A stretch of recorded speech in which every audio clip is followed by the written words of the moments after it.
Let's Talk Property webinar begins in 10, 9, 8, 7, 6, 5, 4, 3, 2, 1, 0, and we're live. Good morning, everybody. Welcome to Let's Talk Property. It's our weekly property thought leadership webinar brought to you every Wednesday at this time by real estate investor and Neale Property Group. My name is Neale Petersen, founder and editor-in-chief of Real Estate Investor. It's a digital resource platform and digimag for investors, landlords, and property professionals looking to succeed in real estate investing. I'm honored to be your host today. Every alternate Wednesday, I share the hosting seat along with Derek Watts at 11 o'clock to bring you the very latest news, views, insights, and investment opportunities on everything around real estate in South Africa and the globe.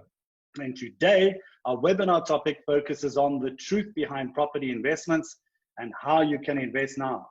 So everybody is trying to navigate their businesses and investments through lockdown and COVID-19. This is the place to get your best advice on property investment, along with all of our guest experts that we have here today on our panel.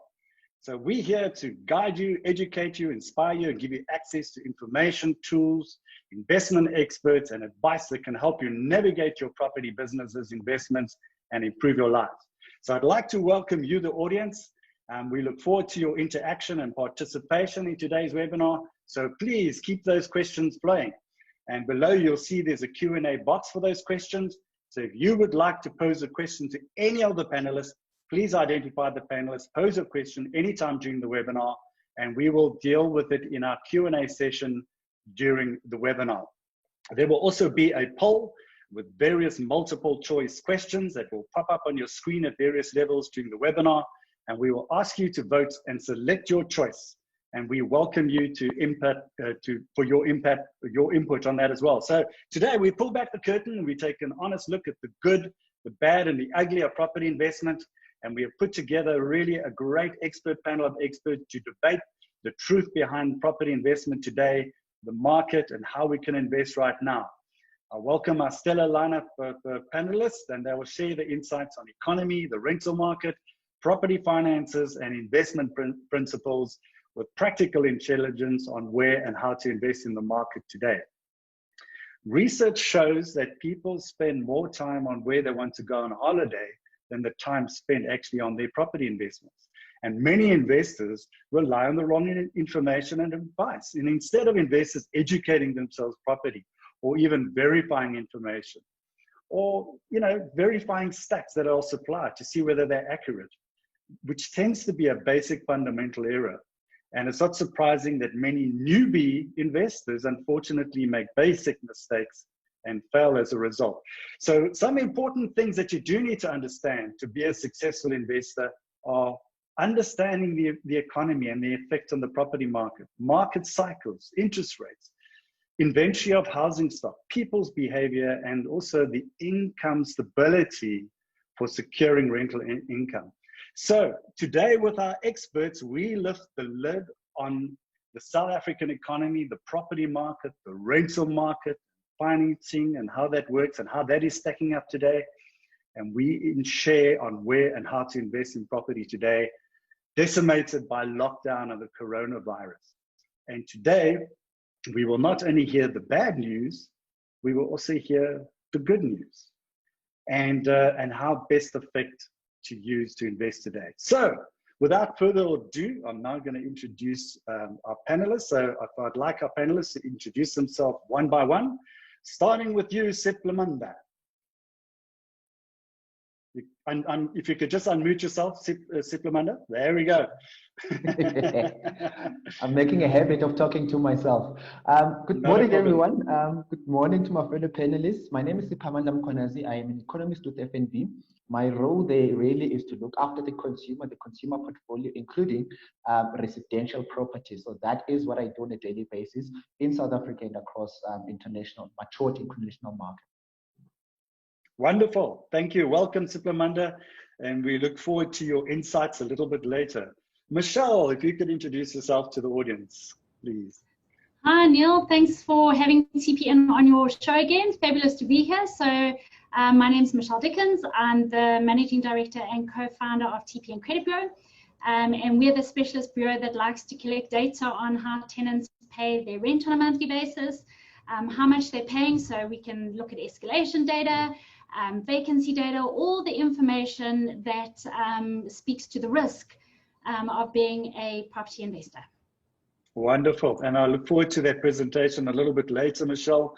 And I know it's not all good news, but yes, we need to have a stellar look at the market. Colin, if you could introduce yourself, please. Good morning, Neale. Good morning, everyone. Thank you for having us, Neale.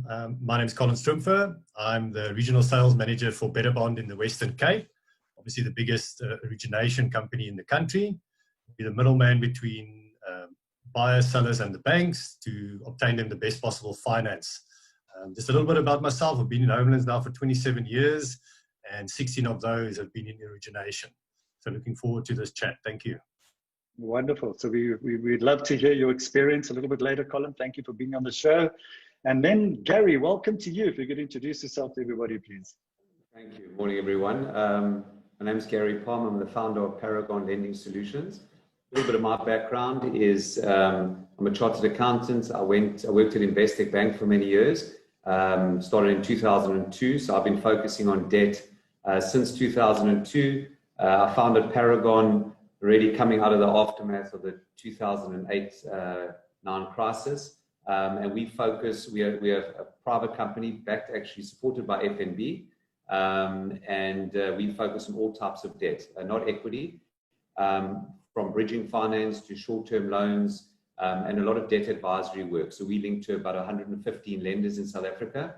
So if a deal doesn't fit into our criteria, we structure it and then put it out into the market. So any questions relating to debt and banking and property investments, happy to take questions.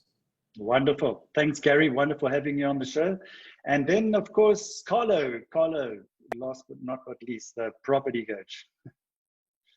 Great, Neale. Thank you for having me today. And as you know, I'm a local and international property investor, and I'm a graduate of the University of Property Hard Knocks. I started investing in South Africa in 2003.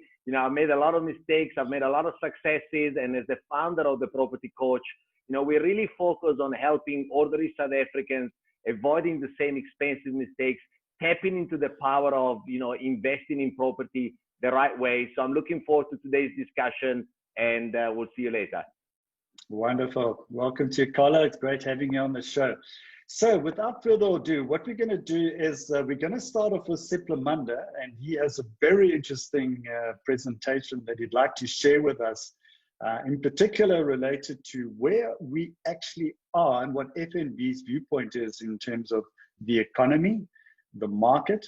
And so without further ado, Siphamandla, we're going to hand over to you to give us, I know it's not all good news, everybody, but I think we need to have a stellar look at what's going on there. So Siphamandla, over to you. Absolutely. Thank you very much. Look, my job today is very easy. Just going to communicate what we are seeing from our side. In fact, I'm going to communicate what our initial expectations were, what we are seeing in the market, and subsequent to what we are seeing right now, what our expectations are going forward. So first slide, please. I'm one of the lucky ones today that I've got an assistant who's going to help me with the presentation. So Nicola, please, if you would move to the next slide. Okay. All right. Siphamandla, I think what's the slide, we can see what's going on. I don't know if you can actually see the slide on your side. Can you do that? Can you see it or not? I actually can't. Okay, now I can. No, it's fine. Right. Okay. That's the one. Perfect. There we go. There you go. Great stuff. Thank you. Right. So I just want to talk a bit about our expectations on the economics front and how that relates to the property market. So very briefly, of course, I think everybody knows about this, that we expect that the economy is going to contract around about 8% this year. And of course, that's going to have implications on the labor market, which is a very important fundamental for demand in the property market. Our expectations based on that GDP contraction of around 8%, we expect the labor market to shed somewhere around 850 to around 1.2 million jobs. That was our initial expectations. However, we haven't seen a lot of those job losses, or we haven't seen that wave of job losses. It hasn't come through, but using internal data, it does show that even if we haven't seen major job losses, we have seen salary cuts in. There's just a problem with your sound, Siphamandla. Siphamandla, your sound? Am I the only one that's picking up that he's lost the sound? Is it Siphamandla? Siphamandla, can you hear me? Okay, will he just, he's muted, he's on mute. Okay, just a minute.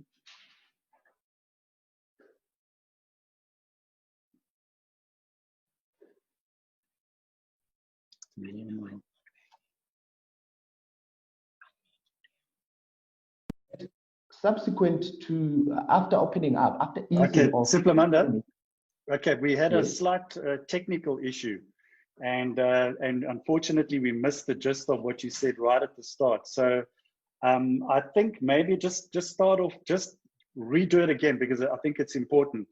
We had you were accidentally on mute, and so you are live again. Everybody's waiting, and I don't want anybody to miss any point. So if you don't mind, maybe just starting at the beginning. Thank you for that. Right, no problem at all. So I was saying that we expect the economy to contract around about 8% this year. And obviously that will have a major impact on the labor market. So on the labor market front, we expected that will have an impact of around about 850 to 1.2 million job losses. However, current data does not suggest that we have seen job losses, at least to that magnitude. Using internal data, we can see that there has been some job losses there and there, and we can see that there has been salary cuts in some industries. And our expectation was that that would have a negative impact on the demand for property and by extension on property prices. But because of the very low interest rates and the impact that it has on particularly first-time buyers, and the fact that the South African property market, first-time buyers, particularly those that are under the age of 35, haven't really participated much in the South African property market, we thought that that would be a perfect opportunity for them to jump into the market. And that trend we expected to have an impact of boosting activity towards the end of the year, and price activity as well as prices towards the end of the year and into the first half of 2021. However, what we are seeing right now is a record applications that we are seeing for mortgages. So activity is picking up much faster than we had initially anticipated, number one, but it also came in much earlier than initially anticipated. So what this is doing then in the market is that it's boosted property prices over the last 2 months, right? And it's given the shape of the price recovery some sort of a V shape, whereas our initial expectations were for a more like a U kind of a recovery shape. In other words, we expected the pandemic to have a much more chilling and much more lingering effect on the market due to the impact on the labor market. But what we are seeing now is this very strong, rapid pent-up demand, which we think is driven mainly by the aggressively low interest rates. And I'm going to get to some other reasons as I go along. Now, the important question then is, will this be sustained given what we expect in the labor market? And that is going to be the core of the message I want to get across to the audience today. Now, let's go back to why we are seeing this strong rebound in activity. Well, there could be a number of reasons, but I'm just going to list 3 and highlight that it's quite difficult to tell how much of what we are seeing now, how much of this activity we are seeing now, is as a result of the lockdown, and how much of it is actually brand new demand. So demand that would not have existed even if there was no interest rate cuts, even if there was no lockdown in between March and June. So what the activity that we are seeing now, in our view, is driven by, number one, the pent-up demand from the lockdown period. Think back to February this year, when there was an announcement that there was going to be a lowering of transfer duties, particularly for properties under 1 million rand in value. So at that time, there's a group of buyers who then delayed their purchases to take advantage of that. So part of what we are seeing now could be those delayed purchases, and they're only happening now. That's the first one.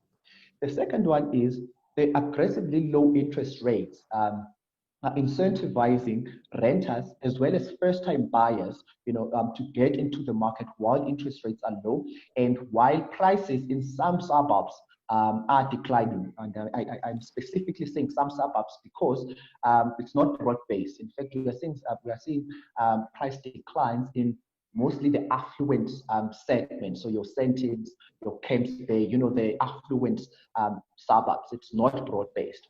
So the very low interest rate combined with that is incentivizing first-time buyers to jump into the market. Mind you, first-time buyers haven't really participated much in the South African property market, particularly those that are under the age of 35. Their share to property transactions has actually declined over the last 20 years.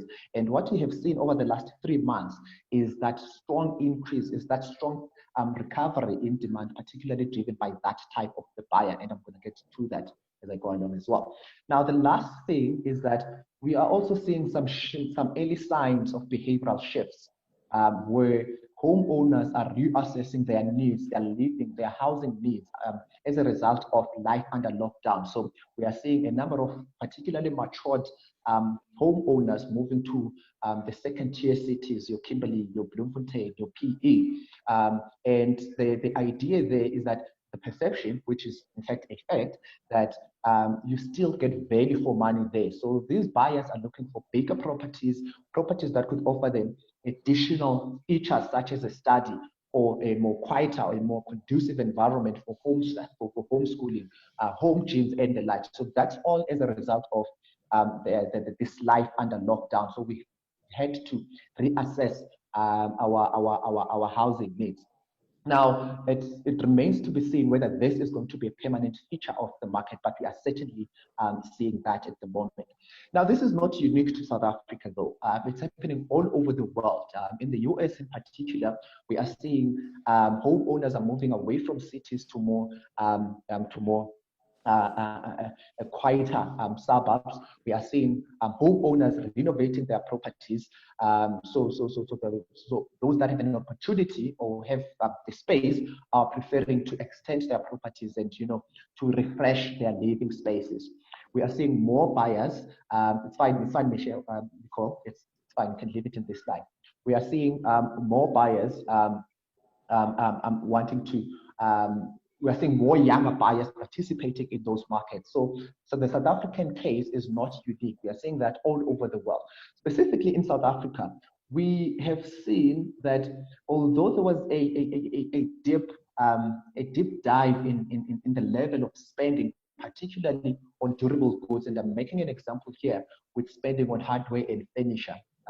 We saw a deep contraction during lockdown. It has quickly recovered, and we relate this to consumers, particularly those in the higher end of the market, trying to renovate their living spaces, extending their living spaces, because the trend now is to have a slightly bigger property that would give you those features for working from home and conducive environment to do that. So the point here is that even those that are not selling, particularly in the higher end of the market, even those that are not selling, they really just want to extend their properties, that they are living in.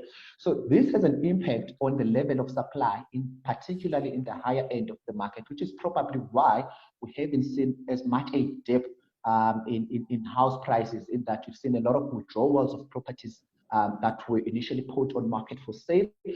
So those sellers are now saying, all right, I've made a bit of savings during lockdown, and let me just use those savings to, and combined with the very low interest rates, let me use those savings to, extend my property and refresh my living space. So that's mainly in the higher end of the market, and that's probably why we haven't seen as much a dip in prices as we had initially anticipated. Next slide, please. Now, the big question then is, will this pent-up demand we are seeing now, will it be sustainable going into the future? Right. There's no doubt that current data suggests that we are into this V kind of a shape recovery. We had initially anticipated a more a U kind of a shape, wherein the impact of the pandemic would be more chilling in the property market space, and it would have a much more lingering effect while consumers are figuring out the levels of confidence, because usually when such an economic shock happens, levels of confidence usually take a knock, and when that happens, consumers usually want to stay away from such obligations, from such large financial obligations. So we usually see consumers wanting to sit on their hands and just be on that let's wait and see kind of a mode. But we haven't seen that this time around. In fact, we are seeing a very strong recovery in activity. But the question is, will this be sustained? Now, our view is this. Our expectations are that our view is that we haven't seen the worst in terms of the property, in terms of the labor market. We believe that there is another wave of job losses that is on the horizon. When when companies, when corporates put the pieces together and they resize and they restructure, we are likely to see another major wave in job losses. We will think back to 2008 and 2009. The shock was around 2008, 2009, but employment really just bottomed in 2010. So these processes in South Africa, the process of hiring and firing usually takes a long time in South Africa. And this time around, it's not going to be different in our view.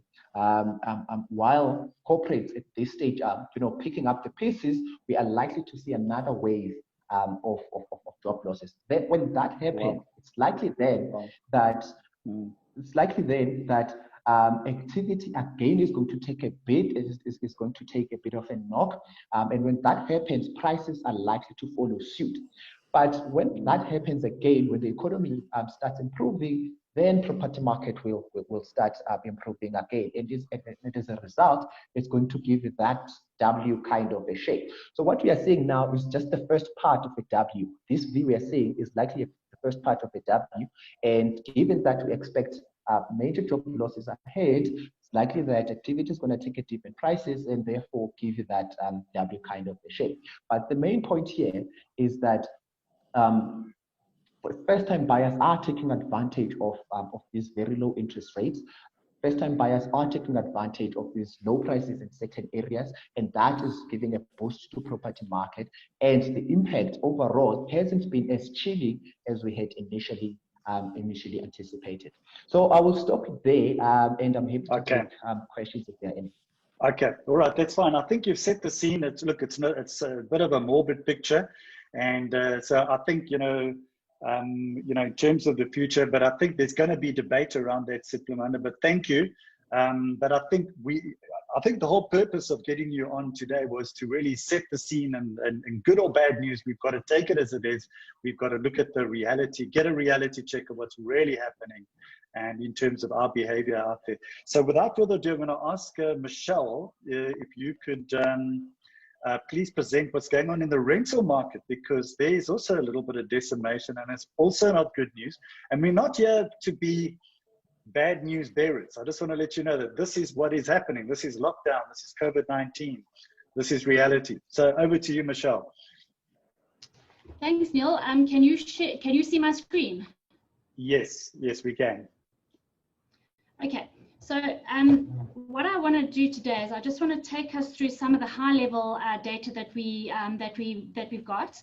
And the first is the rental good standing. So the rental good standing is how TPN collects data on how tenants pay their rent on a monthly basis. And what that means is we want to understand tenants that are paid on time or paid late, and those that are partial paid or non-paid. Easy data to collect. And in order to collect that data, we want to understand if the account is settled by the end of the month.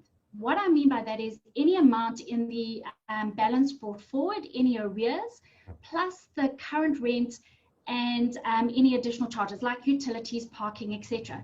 So in order to be a good standing tenant, you have to have brought your account up to date with all of those arrears as well.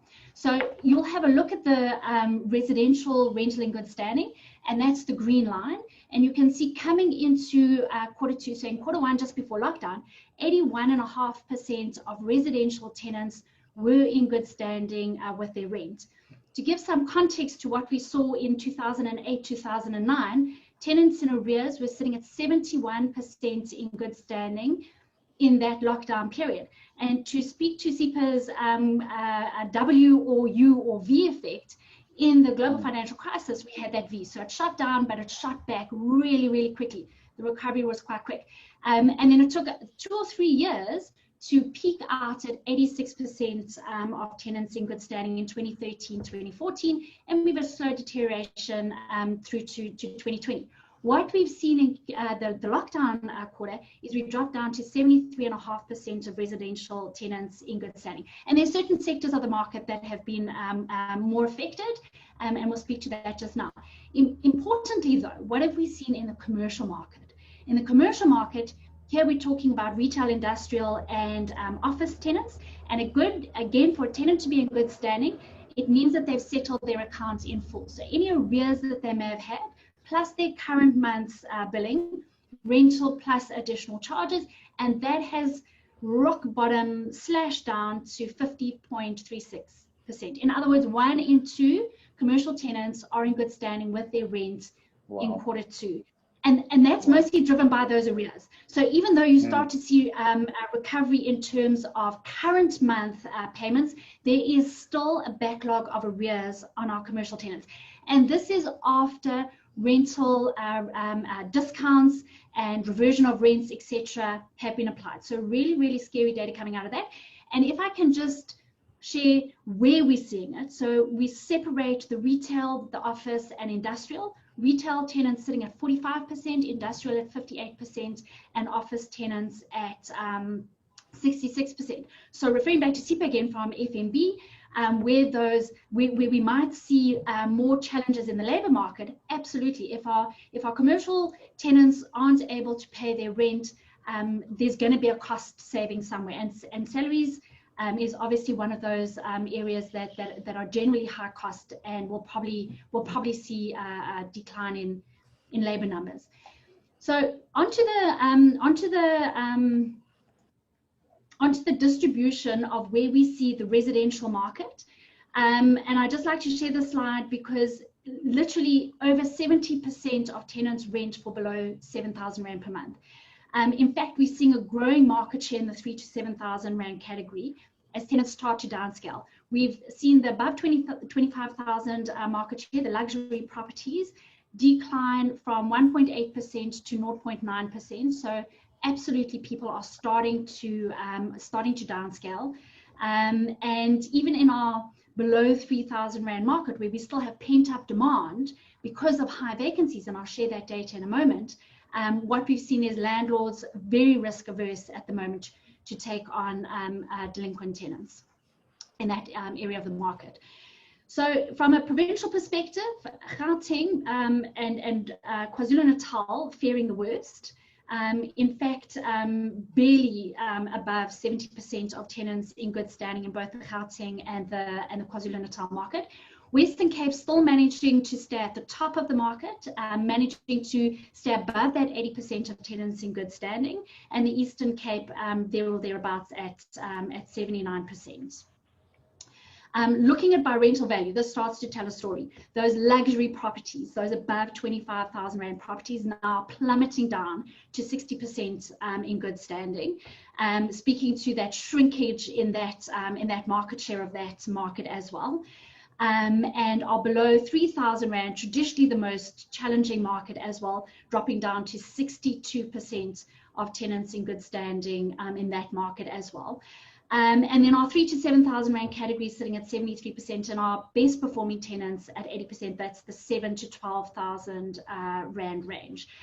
Some interesting news in that range. So make a note of that. I'm going to chat about the 7 to 12,000 range at the moment, speaking about negative escalation, what we're seeing coming. So talking about then our market strength index. So our market strength index looks at our estate agent landlords. It's survey data, whereas everything else that we've been speaking about now is empirical data. This is survey data. And we ask our estate agents and landlords to share with us how they find the market, strong, average, or weak. And we get a demand rating. And we ask our agents and landlords to share how they find supply of property in their market, strong, average, or weak. We get a supply rating. And what you can see happening at the top with the green bars, that's the demand rating, dropping from strong demand of 87 down to 53, increasing supply from 48 up to 70. During lockdown 2, quarter 2, that was our lockdown quarter, not much of a shift in data, because actually people were in lockdown. There was restriction on movement, and so not much of a change at that point. But what we're seeing now is, because people have lost their income, people are vacating their properties, and more property stock coming onto the market. And because people who have lost their income are not getting back into the rental market, that means that there is less demand in the market. And as Colin will no doubt attest to in terms of the Betterbond data, there's a huge increase in first-time buyers. And those first-time buyers are typically coming out of the rental market as well. So we're seeing a decline in the amount of demand and an increase in the amount of supply. A market at equilibrium is at 50, and our market strength at the moment is at 41. So absolutely a market with excess supply in terms of rental stock, and we are seeing that in different segments of the market. So just to highlight, the below 3,000 Rand segment of the market, we've still got excess demand. So a lot of people looking, just not quality type tenant. In the above 25,000 Rand market, we've still got a lot of excess demand, excess supply. But in that 3 to 7,000 Rand bracket, there we have a market that's closer to equilibrium. So it's all about understanding. I mean, I'm just sharing national data at the moment, but it's understanding what's happening in your particular area. Every area is going to have its own unique challenges. Speaking a little bit about rental escalations, so the national escalation at the moment is sitting at 1.6%, coming down. I mean, we've been flat at between 5 and 6%, and slow deterioration 2%, now down to 1.6% nationally. And you can see that the Western Cape taking a big knock there, down to 0.5%. Remembering that pre-2018, when we had all this immigration going on in the Western Cape, you had huge house price growth, and of course you still had rental escalation growth as well. And then as soon as we had that slowdown in immigration, we had the drought in 2018, less people going down over the festive period, and we had a shift from properties coming out of the short-term lets and into the long-term lets, and that started to slow down on the escalation in the Western Cape area. So for quarter 2, we're at 0.5% escalation, and I can tell you that preliminary numbers so far, and we're 2 months into quarter 3, the Western Cape is sitting at minus 1.75%. So negative escalation coming through in the Western Cape for quarter 3. So look out for that. And now in terms of escalations, in terms of rental values, you can see that the below 3,000 Rand category is still sitting at escalations of 2.4%. And I remind everyone that that's being driven because we still have demand in that segment of the market. The problem there is the quality of tenants. So we still have demand in that segment of the market, and the 3 to 7, because remember, that's where the majority of the demand is. 56% of tenants are renting in that 3 to 7,000 Rand category. Where we're seeing negative escalation already in quarter 2, the above 12,000 Rand rentals. Absolutely, as people have already started downscaling. So we've got that negative escalation coming in quarter 2 at minus 0.8%, and coming into quarter 3, that negative escalation has increased to 2.75%, And we're seeing a negative escalation in the preliminary data of Q3 in the 7 to 12,000 rand bracket, already at minus negative 0.6%. So landlords, I think, and Neale, I know you're going to ask me to wrap it up later, but yeah. I personally think you're going to want to you're going to want to hold on to quality tenants. Now is not the time to be looking for escalation, because vacancies are sitting at 11.4%, highest on record that we've been doing vacancies, and that is an increase of 4% in the last 6 months. So 7.5% in Q1, popping up to just over 9% in Q2, and now at 11.3%. So quite frankly, as a landlord, what do you want to do? You want to hold on to a quality tenant, and if you have to have a conversation about rent reductions, even though you're only midway into your lease, you don't want to leave your tenant for the next 6 months paying a rental that they maybe can't afford, and their intention then is to exit with you. If you can hold on to them and not lose it, you don't want vacancies at this stage. And where the vacancies felt the most, 23% in the above 25,000 rand rentals, 23%, and 17% in the below 3,000 rand category.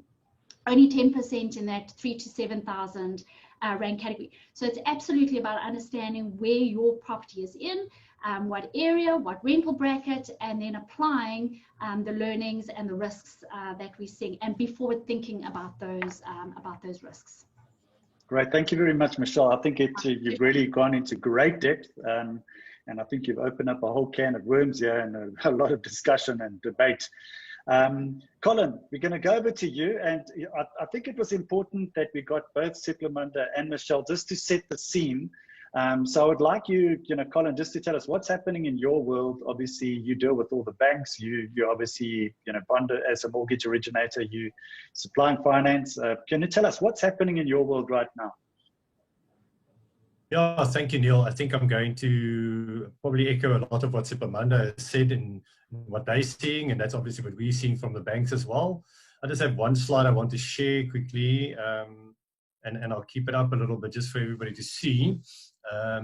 That slide visible, Neale? Yes, we can all see it. Okay, thank you. Okay, perfect. So that's kind of what's happened in lockdown in our world. So year on year, and that's based on what we're seeing in the units. So number of deals that we've submitted to the various banks, and you can see in April and May was obviously quite dismal based on previous years. And then June and July, as far as as far as our figures show, we're up by 51 and 49% year on year. So that, the pent-up demand that everybody is talking about, we feel that June and July have kind of taken care of that. So whatever we missed out on in April and May, we've kind of made up in June and July, and probably a portion of August as well. We predict that September is still going to be a good month in terms of the numbers. So we believe we'll have growth again year on year from last year. So although the pent-up demand, I know that is thrown around a lot, and I'm not an economist, but I know that word is thrown around a lot. We feel that we must be past that already. We've seen such fantastic numbers over the last 3 months that now it's something different. And I think there's something different is what Siphamandla was talking about. The interest rates, that's the lowest it has been in 55 years. So it's 7% prime. You are suddenly allowing a lot more people to come into the market. And as Michelle has said, a lot of those, in our figures anyway, are first-time buyers. So March 2020, first-time buyers in our stats were 40 to 50% of our business. June, July, August, that has increased to 60 to 70% of our business. So that's a massive jump. And obviously low interest rates, and as Siphamandla said, the transfer duties below $1 million, that's not there anymore. There are a lot of developments and things happening around the country. I think there's a lot more developers now in the last 3 months suddenly developing property as well. There are no transfer duties on that. So those are all the small little things that we think add up to this demand suddenly for property. And obviously first-time buyers, that's the key. Property still below 2.5 million seem to be the ones that are going the quickest. Anything below 1.5 is suddenly, there are multiple buyers for it. So we seem to have gone from a buyer's market to a seller's market overnight and in COVID, which is incredible for us. But due to, obviously some of the interest rates, that have reduced. If you looked at March of this year, you could buy a property for R1 million. Now in August, you can suddenly buy one for 1.25 million rand. So a massive increase. So although properties, as Siphamandla has also said, although property prices haven't really increased too dramatically, you can now suddenly afford that property that you couldn't afford in March. Your bond repayment, on that R1 million bond, in March you would have paid 10,000 rand for that bond. Now in August you're going to pay 8,000 rand. It's a massive difference. So the low interest rate really has a massive effect. Yeah, that's the good news. That's the good news. So if you can get into the market, and obviously from our side, from the bank side, it's all about doing that responsibly. Now is a very good time to do that. We see that interest rates are low now, and yes, we believe they're going to increase, but we also don't believe they're going to increase the way they reduced. So they reduced by 2.5% within, 2.5% within sort of 3 months. We don't believe it's going to go up that quickly. So for the next 12 to 18 months, yes, I mean, again, I'm not an economist, I don't know. We could get back up to 10%, but that might only happen in 12 months' time, at 0.25% or 0.5% at a time. I don't think the government is in a position to just up it by 2% overnight. That will kill every single market that we've got in this country. Our conversion on deals, and this just speaks to that the banks are still willing to lend. Our conversion on deals in August was 78% of our deals we got bonds for. Deposits required can stretch anything from 10 to 20%. That's the average. So there's still a lot of demand for 100% loans, and because there's a lot of first-time buyers, there's a lot of demand for bonds with cost to be included. So we're seeing a lot of those requests coming through. But 78% is a fantastic strike rate or conversion rate on finance in COVID. April and May, as you can see on that statistic there as well, there was still business happening. It's not like people suddenly climbed under a rock and didn't buy and sell property anymore. It was obviously just a lot less, and due to the restrictions. So you couldn't do viewings. There were lots of virtual stuff happening, and I don't know. Maybe I'm getting old, but I'm old school still. I want to see the place. I want to walk through it. But people were buying houses on virtual viewing, so that was amazing things that we saw. Great stuff. No, thanks, Colin. Yeah, no, pleasure. Thank you very much. Okay, thank you. In closing, Neale, I just wanted to say we are obviously cautiously optimistic, and we try to educate the client as well in terms of what is happening right now with interest rates, what could happen in 12 months' time, to budget and look at those things and just make the right choices at this point. Okay, great stuff. Thanks, Colin. Gary, I can see you've been sitting over there. I can't believe the webinar's moved to 45 minutes and we haven't even got to Gary and to Carlo yet. And I think it was very important to set the scene. We are going to move now more into the sort of debate section of the webinar. But Gary, what's happening? You're dealing with high net worth investors. You're also in the finance world. What is going on in your particular sector? And maybe you can share that a little bit with us. Sure.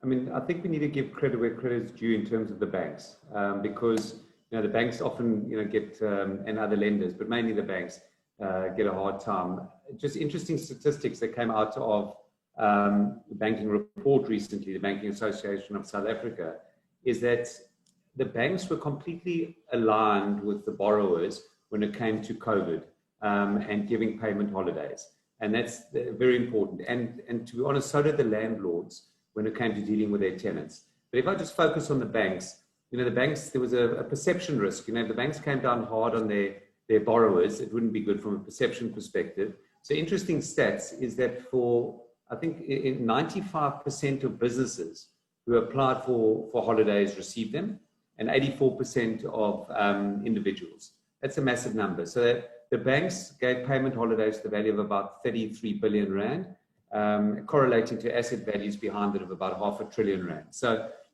one has to just, I wouldn't say thank the banks, but certainly the banks came to the party. and I'm not a bank, so I'm not speaking to my own book. But the issue that I've got is that how long can that carry on for?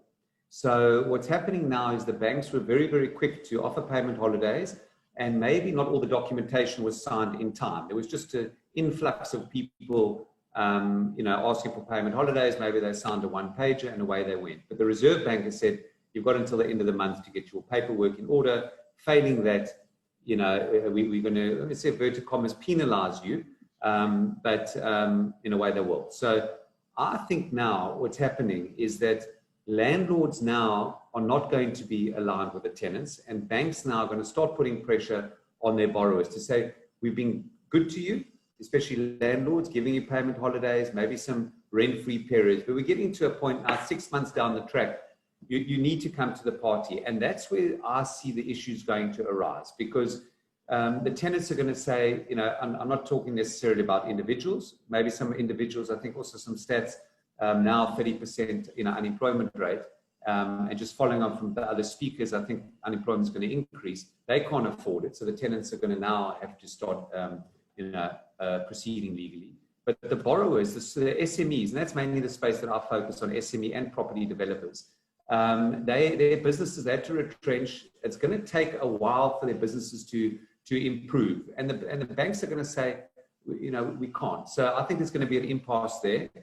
So I'm not as positive, I suppose, as Colin was in his last sentence in terms of the market. I'm a little bit more concerned, reflected by Michelle's numbers. I think those numbers are going to get worse, because I don't want to sound like the negative, but we went into COVID in a recession. Somehow COVID, moved everyone's attention. Since in this period we've been downgraded, and the market's got worse. So my view, I'm very concerned about property prices. I'm talking about commercial offices specifically.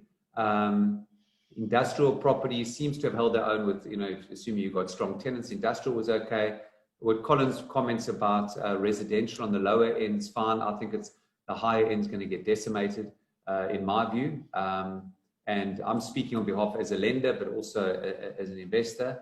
And I would like people to tread very, very carefully coming out of COVID.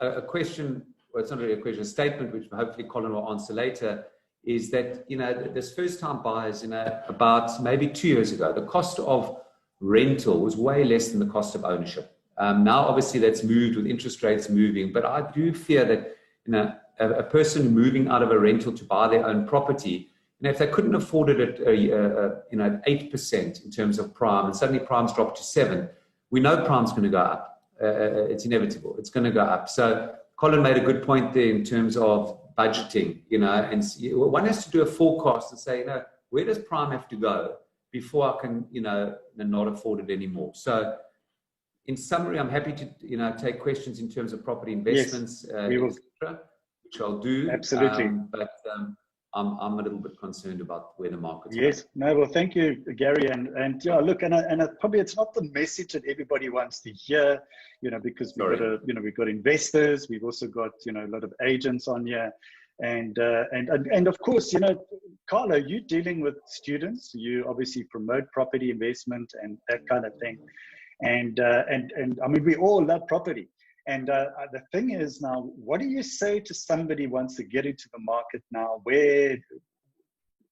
Give us what is happening in your world in terms of your I actually don't promote property investing.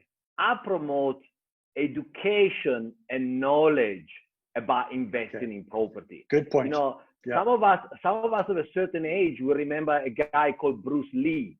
And Bruce Lee said, "To hell with circumstances, I create circumstances." So, a key decision for people that want to get into the market is, do you want to be a passenger or do you want to be a driver? If you're going to be a passenger, then you're going to have to listen to what Siphamandla, what, Michelle and all our estimating guests here say. You're going to get into the bus and you're going to hope that bus is going into the right direction.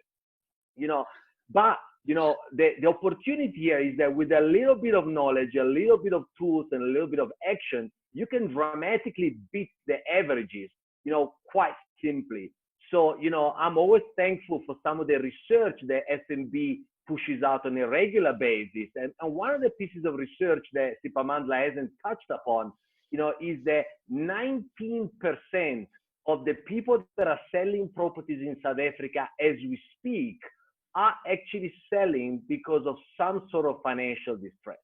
So my sort of like key kind of like strategy and piece of advice for myself and, you know, for people is that if you're going to buy properties below market value, because if you're not buying properties below market value, when 19% of the people are selling under financial distress, there's something you're doing wrong. And you made me laugh a lot, you know, when you open to say people spend more time planning their holidays than actually purchasing a property. And I always refer to the 4-3-2-1 rule that 90% of the people that invest in property in South Africa follow. Let me share that with you. They spend 4 hours on one of the major portals. Then they allocate 3 weekends to go and see a few properties.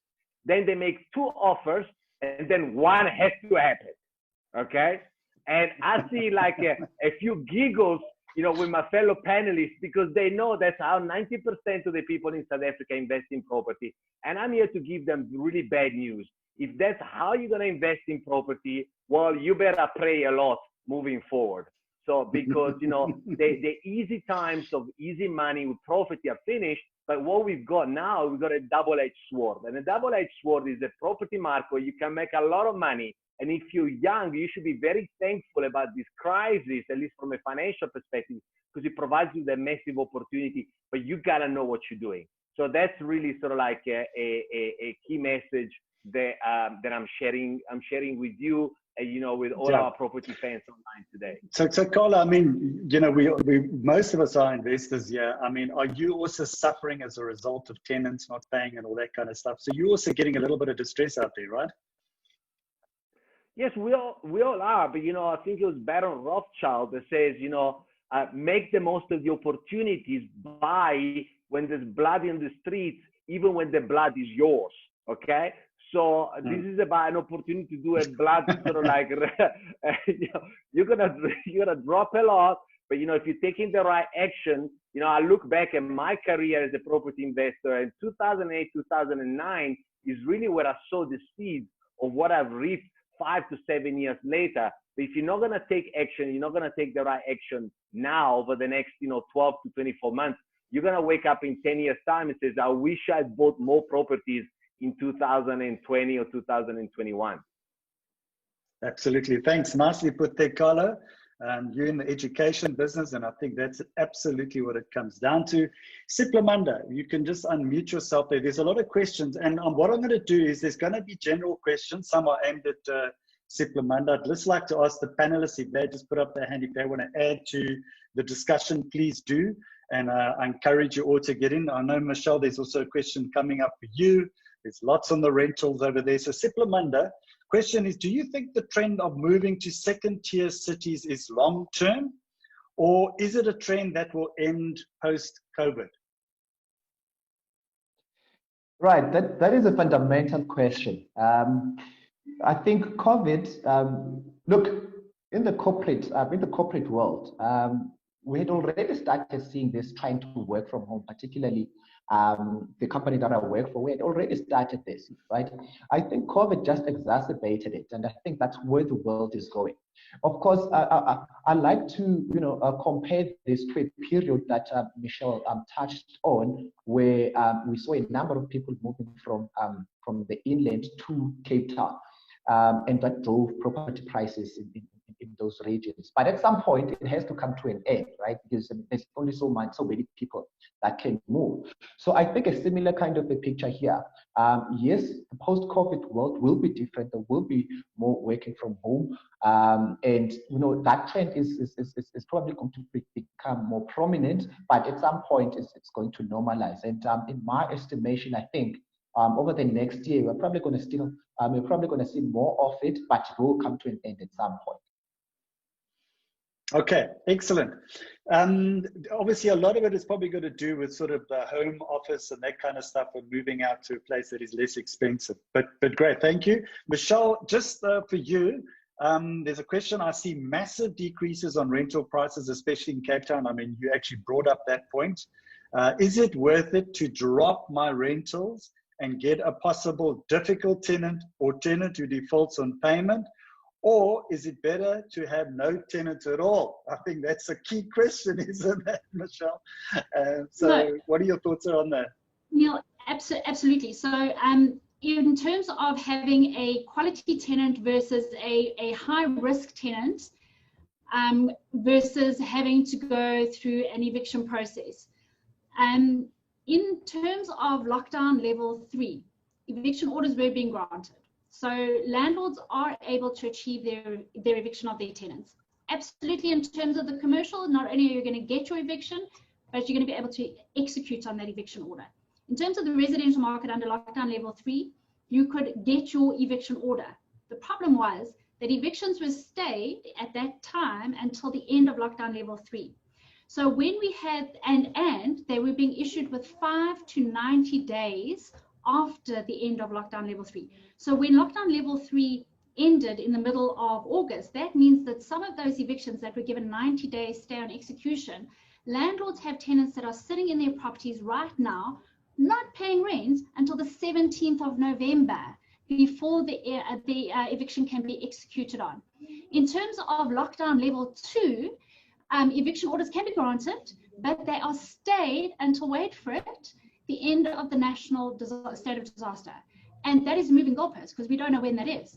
So that, and when they are being granted at the moment, again, they're being granted with 5 to 90 days after the end of the national state of disaster.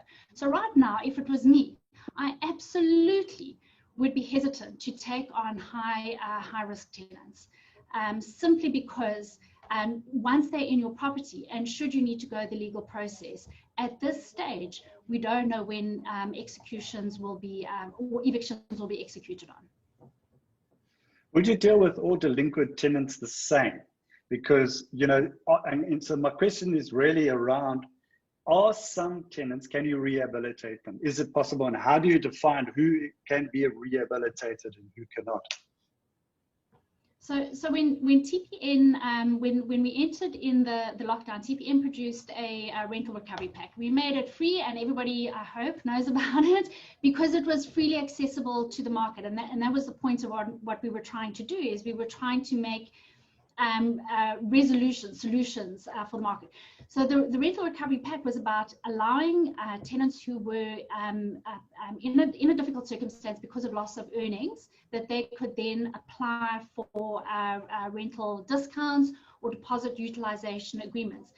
And that was mostly driven because tenants not only had many tenants lost all or some of their income, but because there was restriction on movement. Restriction on movement has now been lifted. So as tenants are now faced with loss of income, they have the opportunity to move out, if that is simply to friends or family for the short term. So coming back to your question, Neale, do you treat all tenants the same? No, you're going to treat each tenant differently based on their particular circumstances, and mostly driven by income and earning of that particular tenant, and whether this is a short-term or a long-term loss of earnings. Wonderful, thanks, nice answer. Gary, I'm going to bring you in here.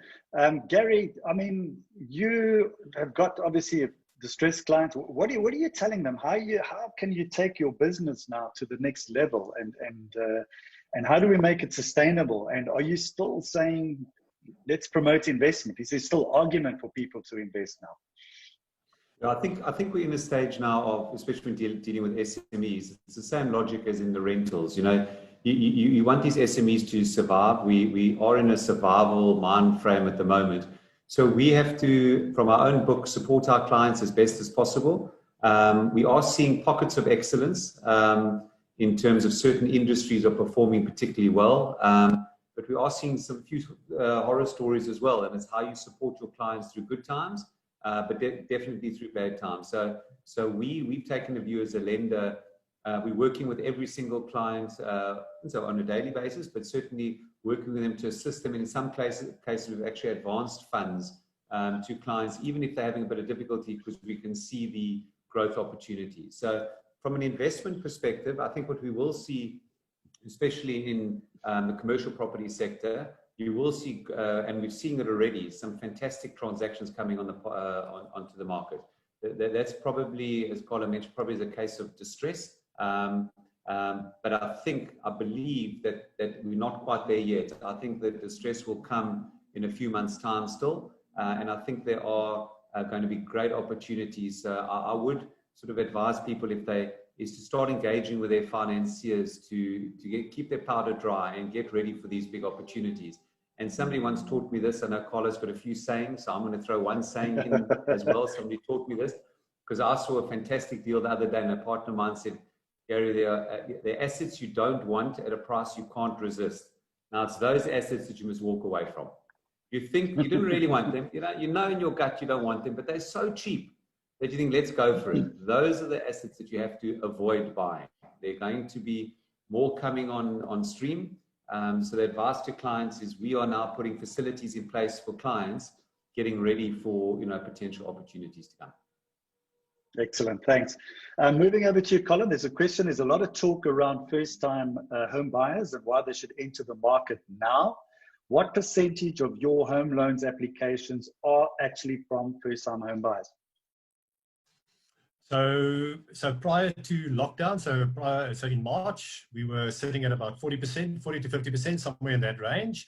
And then obviously April and May happened, which went down quite a lot. But then in the last 3 months, so June, July, August, it's been between 60 and 70%. So 60 and 70%, we are the biggest originator in the country, but that equates for about 25% of home loans that happen in the country. So I would imagine if we're seeing that must be a trend throughout with all origination and all home loans. So it's a huge number. It's big. Okay, great stuff. Carlo, so there's blood on the streets, where are those opportunities? What is the stuff that you're giving? What are the resources that you're giving people to do now? What are the things do they need to look at? Maybe give us a few of your gems that investors can take away there that could help them to invest now, or what they should be doing in the current state of the market. Yeah, I think as Gary correctly said, I think it's about finding correct balance between taking action and having patience. The beautiful thing about the property market is a big tanker that moves quite slowly. So it will give a lot of opportunities to jump onto the sort of like that big tanker. But I think, like you're based in Cape Town, Neale, and I used to live in Cape Town as well. And I think what is happening now is that a lot of people feel like those tourists that go to climb Table Mountain at 12 o'clock in flip-flops and sort of shorts. And then by the time it's 2 o'clock, the weather has changed. It's very windy. The clouds come in, and then you need to get an helicopter to come and rescue them. So unfortunately, that is really, you've seen a lot of them. I've seen a lot of them. There's no tourists anymore. It's empty. Unfortunately, a lot of the challenges that Michelle is referring to in terms of tenants and payments are actually self-inflicted problems by sort of like beginners and novice investors that are not following the correct procedures in terms of vetting their tenants before they even get them on board. They're not even actually checking what the letting agents and property managers are doing. And now the roosters are coming home. So I think this is a wonderful opportunity. If a crisis doesn't kill you, it's going to make you stronger to actually go back and say, what do I need to do differently next time? How do I dramatically step up my tools, my knowledge, so that next time a crisis comes, I'm actually in the driver's seat and I can turn it into a massive opportunity, the biggest opportunity of your life. Because for me, I think this is going to be the biggest opportunity I'm left with. Okay, maybe for some people that are coming into the market at the age of 25, maybe it's going to be another one. Or one way or the other, simply don't waste it. Okay, wonderful. Siphamandla, there's lots of questions around interest rates. I know you also stuck up your hand and stuff. Do you want to add to that and maybe just talk, and Gary will bring you in as well. So maybe Siphamandla? Right. I'm glad that question is coming because I wanted to circle back to it towards the end of our discussion. But let me start with that. I think it was Colin who first mentioned this, that at some point interest rates are going to increase. That is true. But from our perspective, it's unlikely that interest rates are going to go to their level, to the levels that they were at the beginning of the year. Certainly not in the next 2 years. I know right now, looking at the data, it's the hurdle to cut again has become a little higher, but you don't think that interest rates are going to rise or are going to rise as aggressively as they have fallen over the next 2 years. And the reasons for that are two main reasons for that. The first one is the governor of the Reserve Bank himself said inflation in South Africa is not a problem over the next 2 years. Secondly, if you look at inflation expectations, they are at the lowest they have ever been. So market participants expect inflation to remain lower. And because of that, we also expect interest rates to remain lower. Of course, there's going to be pressure to hike, but that pressure is not necessarily going to come from inflation. It's mainly going to come from, because we are downgraded, our fiscal position is weakened, and our country's risk is continues to rise, and therefore that puts some pressure on interest rates. So certainly there is a possibility of them rising over the next 2 years, but not to the level that we were in January. So it's going to be a steady rise in interest rates. So it's certainly not a threat at this stage. But I also want to touch on the. Okay, we can carry on. No, carry on. Sure. I just wanted to touch briefly on first-time buyer participation. And Colin shared with us very interesting stats. What I just want to add on that is that what we've also seen is this participation of, let's call them millennials, so people under the age of 38. Data from the DIDS data suggests that their participation, or the proportion of those transactions from ages 35 and below, was around 38% at the end of 2019. That to date has risen to around 43%. Now, I don't know what that means for Michelle and the rental market. That's because that's predominantly your renters. So demand for rentals going ahead with these very low interest rates seems to me, at least, that the rental market is going to continue to take a bit of a strain. I'm going to touch on another point towards the end. I'm going to give other panelists. In your wrap-up. That's wonderful. But very valuable insights there, Siphamandla. Thank you very much. Gary, you wanted to add as well? Yeah, I just wanted to add to Carlo's point when he was discussing investment opportunities is the cost of ownership. So, these a lot of first-time buyers factor in what it's going to cost to own the asset, but they mustn't underestimate, and same as with commercial property, the cost to actually own an asset is a lot of those costs are actually out of your control. So if you recall a few years ago, all of a sudden rates and taxes went through the roof. I was actually speaking to my wife last night. I noticed that our rates and taxes have increased now over the last couple of months. We've got no control of that. So then you're going to have a look at, now things are getting tight. So I've seen some. In fact, it's our discussion next week, Gary, the rates and taxes, the increase. I was just trying to get invited to your panel. No, but that's great. That's wonderful. Please do carry on. So that's a big issue. And then maintenance as well. I'm looking out the window here in Cape Town. It's absolutely bucketing down. And those first-time buyers who bought a house, I promise we had a drought. Suddenly there's leaking, et cetera, et cetera. I'm interested to see, from Colin, when you do a budget, is that, fortunately, I own my own house. The amount of money I'm spending on maintenance, especially like, in the rain, I never budgeted for it. So I'm saying when you purchasing your own home for the first time or other properties, please don't underestimate the maintenance cost, as well as make a factor in if rates and taxes are going to increase. And cost of water. There was a drought in Cape Town, cost of water went up. Suddenly it's pouring with rain, the cost of water hasn't come down. So I think that's very, very important, is don't only worry about what seems like a great deal in terms of price, but please factor in the cost of actually owning the property. I think that's a very good point, Gary. Gary, we're going to come back to you now for closing, but I've just got a question for Michelle, and it's on rental escalations. And then I'm going to ask everybody to do their wrap up afterwards, because we are approaching, I am conscious of time. So where do you predict rental escalations for the next few years to be for residential households?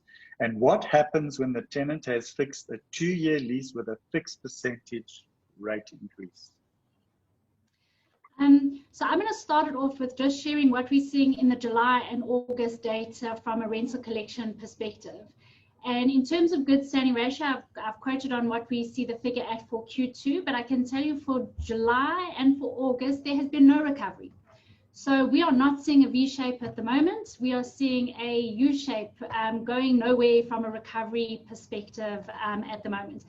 And what that means, in fact, because I've shared Q3 data already in terms of in terms of negative escalations, what that means is that the recovery is going to be very long and very slow. As Sipho said, until we have job recovery or job stability, and we're not predicting that, if Sipho is correct. If Sipho is correct, what we're going to see is we're going to see more job losses coming into the market, and that is going to equal high vacancies, and high vacancies are going to equal lower escalations, if not longer negative escalations. In terms of how long that'll be, I don't know. I can't predict that. I don't know if it's a 2-year or a 3-year or 12 months. I'm not able to say on that, Neale. Okay.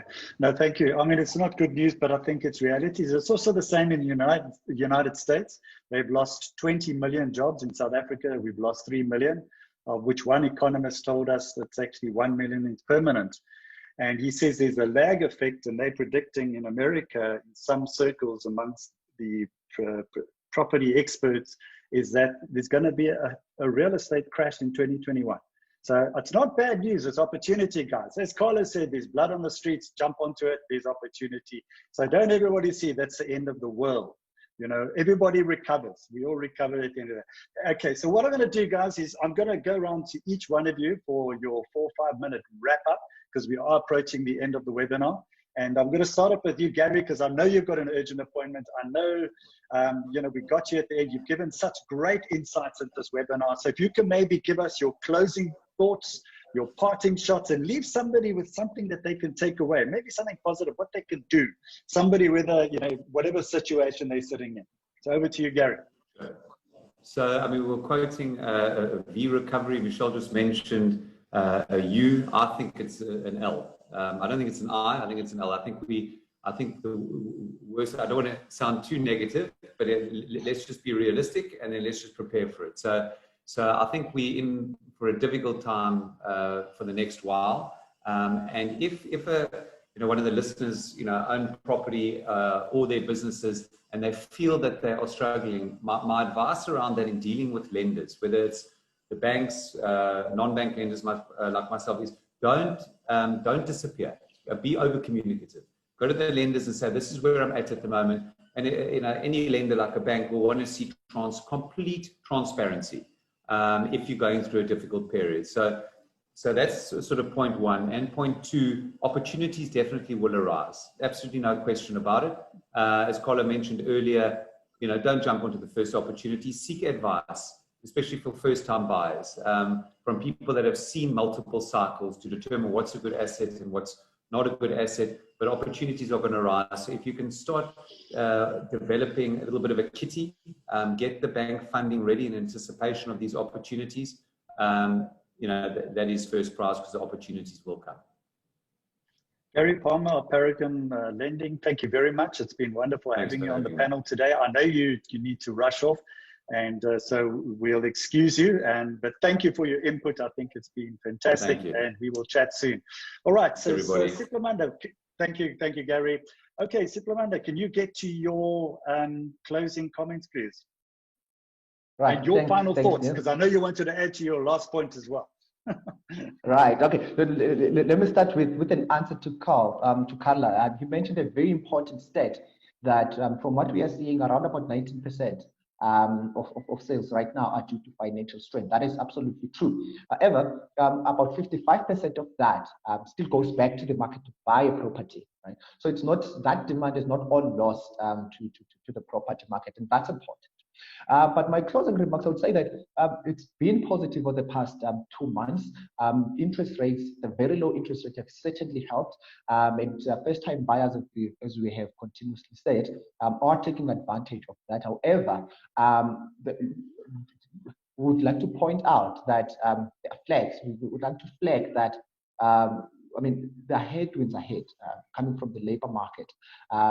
Looking at the numbers that we predict at the moment, we expect that out of the 1.2 million job losses we expect, around about 20-30% will come back next year when the economy starts recovering. And that's a small number. So in other words, we expect the pie to become smaller. And because of that, the property market is likely to remain under pressure for quite some time. In terms of price, we expect that this be likely to become a W and stay there for quite some time. We don't expect in level terms the prices to go back to 2019 levels anytime soon. Wonderful. Siphamandla, that's a great way, I think, just to end up on your side. Thank you very much for your participation. Okay, so don't disappear. We still want you right at the end as well. Michelle, can you give us your wrap up and your final thoughts, and maybe leave us with some gems that maybe, you know, investors can take away here? We'd like to get something positive out of this. Right.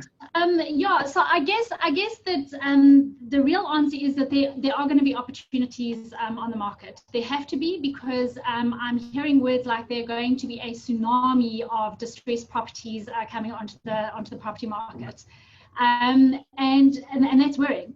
But with that distress, there will be opportunities. There will be opportunities that come out of that.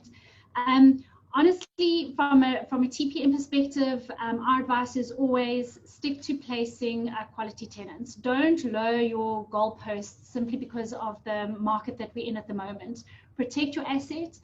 And if you're an investor, to follow on from what Gary was saying, preparing yourself for future purchasing, prepare your credit profile. So know your own credit profile. Understand what's going on in your own credit profile. Clean it up if you need to do that.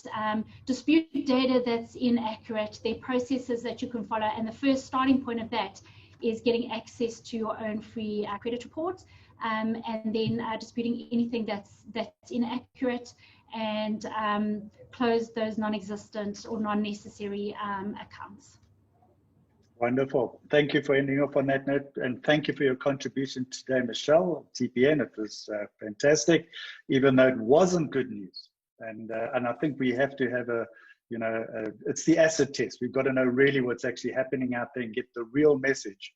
Okay, so Colin, if you could end off on your side, and I know you are a positive guy, and it is important to be positive, and we have to stay positive. What are your final thoughts? Give us your final thoughts and your parting shots for everybody. Thank you, Neale.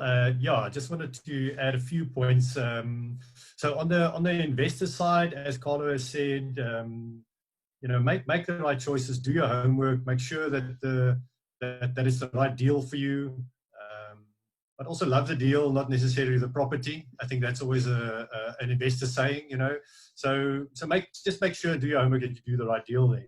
I think in terms of from our side, so on the finance side, if you're a buyer in the market, it's the lowest interest rate in 55 years. It is a great time to get into the market.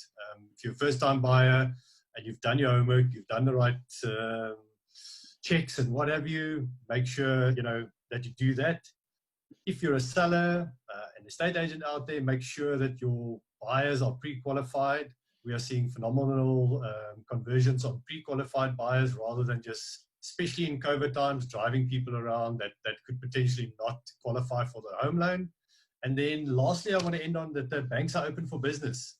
So through the whole of COVID, the banks have not stopped lending, and those are good signs. Those are good signs. So some of them have pulled back a little bit here and there, but there's still some opportunities and good interest rates out there. Thanks, Neale. Wonderful. No, thank you, Colin. Thank you for your great contribution. I think also some great insights there. And last but not least, it's Carlo. Carlo, leave us with some wise words. You've got the last say on this webinar. I think you can leave somebody with something really good to take away with.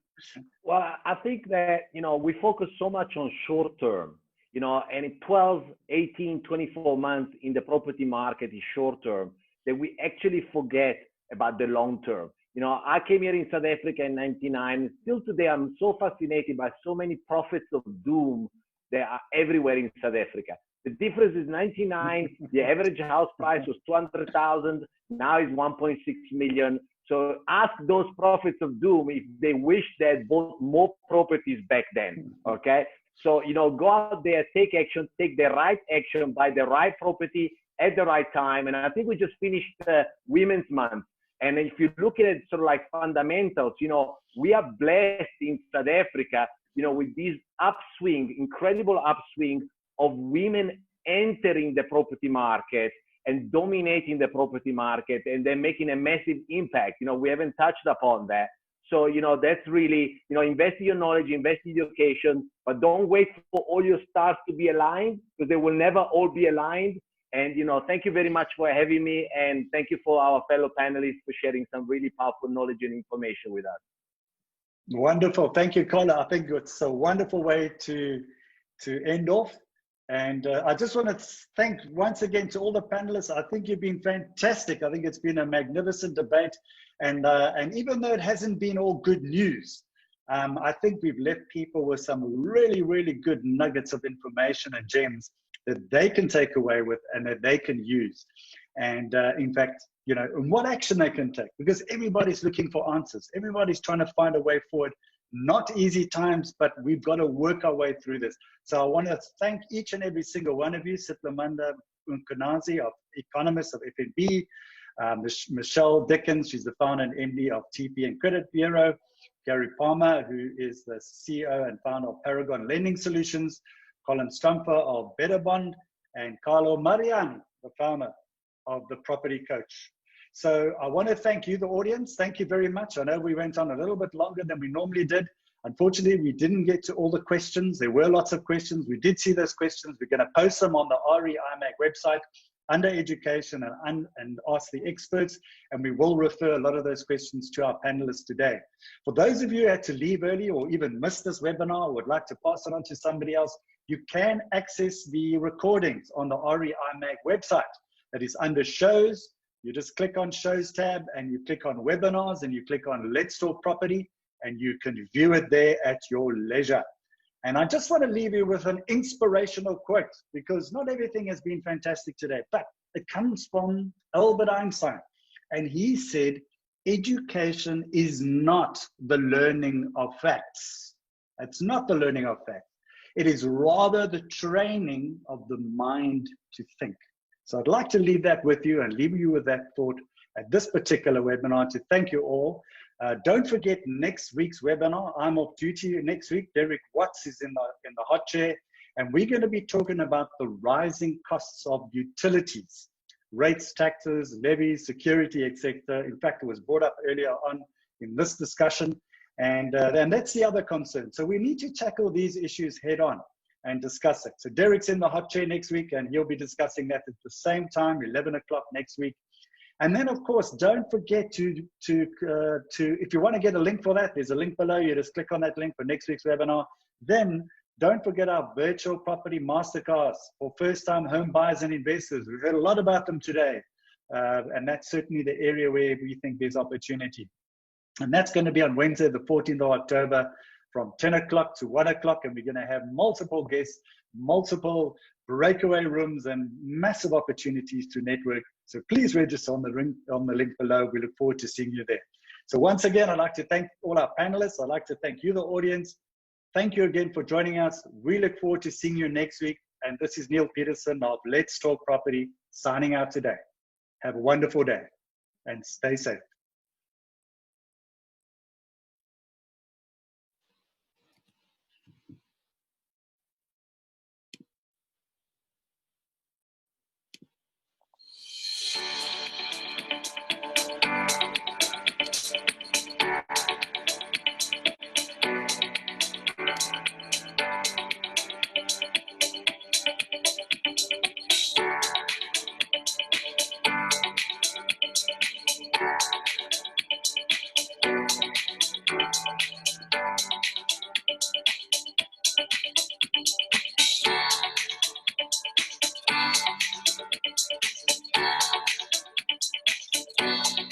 Thank you, everybody.